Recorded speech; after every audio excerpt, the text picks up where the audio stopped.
আমার এক ভাই বেকার, তো এখানে চাটা বিক্রি করতো, তো কটা দিন করতেছে, তার ভিতরে এখন হামলা দিয়ে সব গুড়াই দিয়ে গেল। কয়টা দোকান ছিল এখানে? এখানে ছোট ছোট 4টা দোকান ছিল, আরও সামনে ছিল 5-6টা, এগুলো সব ভেঙে দিয়েছে।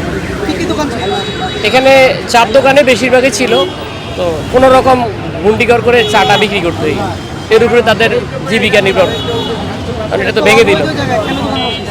তারা ওই পাচ্ছে না, গরিব মানুষ তো, কোনো কাজ কাম পাচ্ছে না, ওই রকম ভারী কাজও করতে পারতেছে না, বয়স হয়ে গেছে ওদের।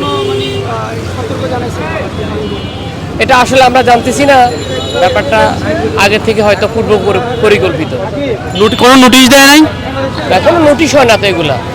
অবশ্যই আমরা এর আগে দেখলাম যে ওইদিকেও কিন্তু বলতেছিল যে আপনাদেরকে আগে জানানো হয়েছে, কিন্তু আপনাদেরকে কি কোনো জানানো হয় নাই? এটা আসলে আমি জানি না অবশ্য জানাইছি কিনা বা নোটিশ দিছে কিনা, জানানো হয়নি।